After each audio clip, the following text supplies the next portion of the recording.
Aujourd'hui, je suis intervenu, si vous voulez, pour traiter de deux problèmes. Le premier, c'est celui de l'intelligence territoriale ou intelligence des territoires.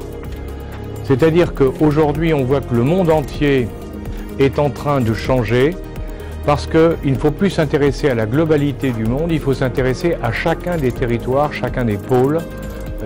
Et ces pôles, ce n'est pas uniquement du géographique ou du culturel ou de l'historique, c'est un ensemble de facteurs qui font chacun des pôles.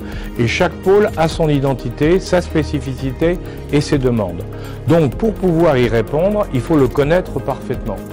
Donc ça a été c'est ce qu'on appelle l'intelligence territoriale. Il faut être capable de comprendre très précisément ce que les gens font, ce que les gens veulent pour pouvoir leur apporter des réponses. J'ai ensuite évoqué le passage de la géopolitique à la géoéconomie parce qu'il est évident que dans le monde actuel, les moyens militaires ne sont plus le moyen de gagner, mais sont le moyen de contribuer à la victoire qui est créée par la pression économique.